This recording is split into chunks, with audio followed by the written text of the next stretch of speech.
ഓം അമൃതേശ്വര്യൈ നമ. 1991 നാഗർകോവിൽ വെച്ചൊരു കുടുംബം അമ്മയെ കണ്ടു. പിന്നീട് അവർ അവിടുന്ന് താമസം മാറ്റി. അവരുടെ യുവാവായ മകൻ അമേരിക്കയിലേക്ക് പോയി. 20 വർഷം കഴിഞ്ഞു. യുവാവ് ഒരു പലവ്യഞ്ജനക്കടയിൽ വെച്ച് അമ്മ അമേരിക്കയിൽ വരുന്ന വാർത്ത കണ്ടു. പോകണമെന്ന് തോന്നി, പക്ഷെ വിട്ടുകളഞ്ഞു. ഏതാനും മാസം കഴിഞ്ഞു. ഒരു യോഗ സെന്ററിൽ വെച്ച് അദ്ദേഹം അമ്മയുടെ സന്ദർശനത്തെക്കുറിച്ച് വീണ്ടും കേട്ടു. അപ്പോഴും പോകണമെന്ന് കരുതി, പക്ഷെ പോയില്ല.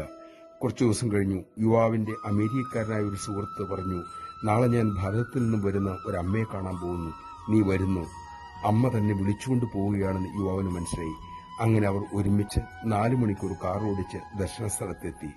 ദർശന സമയം യുവാവ് അമ്മയോട് പറഞ്ഞു, അമ്മേ, 1991 നാർഗോവിലെ ഡിനി സ്കൂളിൽ വെച്ച് ഞാൻ അമ്മയെ കണ്ടിട്ടുണ്ട്.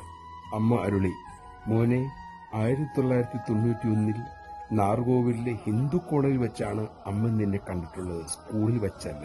നമഃശിവായ. എല്ലാം അറിഞ്ഞുകൊണ്ട് അമ്മ നമ്മെ സ്വീകരിച്ചു. എല്ലാം അറിഞ്ഞുകൊണ്ട് തന്നെ നയിക്കുകയും ചെയ്യുന്നു.